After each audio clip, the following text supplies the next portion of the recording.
Le Fedcast, le podcast du groupe Fed dédié à l'actualité du recrutement.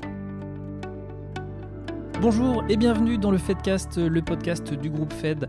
Le groupe Fed est le premier groupe français indépendant de recrutement spécialisé. Il rassemble 11 cabinets de recrutement spécialisés par secteur d'activité qui recrutent en intérim, en CDD et en CDI, ainsi qu'un cabinet de management de transition et un cabinet créé tout récemment dédié au RPO, autrement dit à la délégation de recruteurs. Et pour ce troisième podcast sur l'intérim, nous allons nous mettre dans la peau d'un intérimaire Fed. Pour en parler, j'ai à mes côtés Céline. Bonjour Céline. Bonjour. Vous êtes manager et supervisez les marques Fed Business, Fed Construction et Fed IT en Rhône-Alpes. Au-delà du management de vos équipes, vous développez votre portefeuille client et recrutez des techniciens et des cadres en intérim et en placement. À vos côtés, Céline, se trouve Samantha. Bonjour Samantha. Bonjour. Vous êtes manager chez Fed Supply, vous êtes spécialisé dans le recrutement de profils en supply chain et achat, en intérim CDD et CDI, et vous êtes en charge du développement commercial auprès de clients variés dans l'industrie, la distribution et le négoce sur la région Rhône-Alpes également, et vous managez une équipe de consultants en recrutement. C'est exact. Première question, la plus simple sans doute, je n'ai jamais fait d'intérim, est-ce que vous pouvez m'expliquer comment cela se passe en pratique ? Écoutez, en pratique, ça se passe bien, le process est assez simple. Donc en fait, le process de candidature est identique à celui d'un contrat en CDD ou en CDI. Il faut postuler ou être contacté par un recruteur et ensuite passer des entretiens avant d'être retenu. Donc chez Fed, par exemple, le parcours classique d'un intérimaire commence en ligne sur Internet. Soit l'intérimaire voit sur le site de l'un de nos cabinets une offre qui l'intéresse et il postule. Soit il a déposé son CV sur une des CV Tech, donc toujours en ligne, et c'est un de nos recruteurs qui a repéré son profil, qui va le contacter et lui proposer un entretien s'il n'a pas déjà été rencontré. Dans les deux cas, un entretien physique est convenu. Donc c'est ce que je vous disais, soit nous avons identifié ce candidat et nous le contactons pour parler du poste, soit son profil est intéressant, on le contacte pour organiser un rendez-vous physique dans nos locaux. Donc c'est la politique de la maison. Nous rencontrons et évaluons tous nos candidats avant de proposer leur candidature à nos clients. Alors question d'actualité, est-ce que les conditions sanitaires vous ont poussé à changer justement ces pratiques ? Alors évidemment, en ce moment, on s'adapte et on ne propose que des entretiens en visioconférence pour ne faire prendre aucun risque sanitaire ni à nos équipes ni à nos candidats. Mais en tout cas, une chose est sûre, on échange, on se parle, on communique. Les entretiens sont les mêmes, même à distance. Skype. On Skype. Pour revenir sur ces entretiens, est-ce que vous pouvez m'expliquer à quoi ils servent concrètement ? Alors l'objectif pour nous est de valider les compétences, la motivation, les éléments avancés sur le CV avant de se porter garant pour lui. Une fois que l'entretien a eu lieu, un dossier est créé chez nous en interne.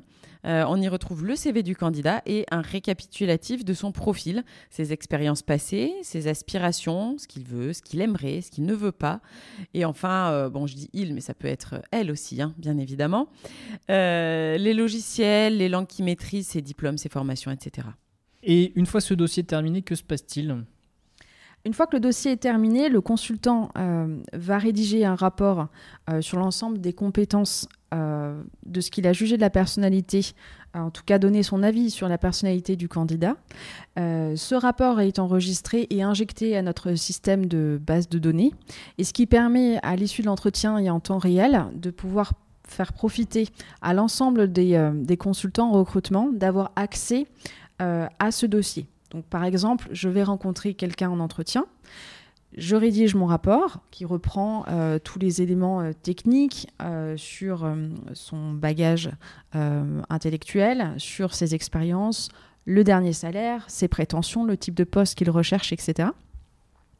J'enregistre, j'injecte dans ma base de données et à l'issue de l'entretien, de mon rapport, mes collègues vont pouvoir également avoir accès à ces éléments pour pouvoir contacter le candidat, leur proposer des opportunités.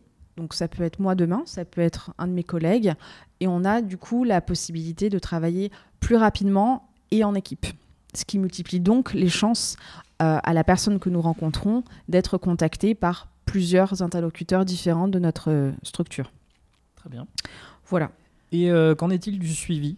Alors, le suivi de l'intérimaire, une fois qu'il est embauché de manière effective chez notre client, nous récupérons l'ensemble des informations nécessaires à l'établissement de son contrat, donc la rémunération exacte, le nombre d'heures qu'il va effectuer. Et ensuite, c'est un travail d'équipe avec notre équipe de gestionnaires qui va se charger de mettre en forme le contrat. Pour que l'intérimaire puisse le recevoir en format dématérialisé.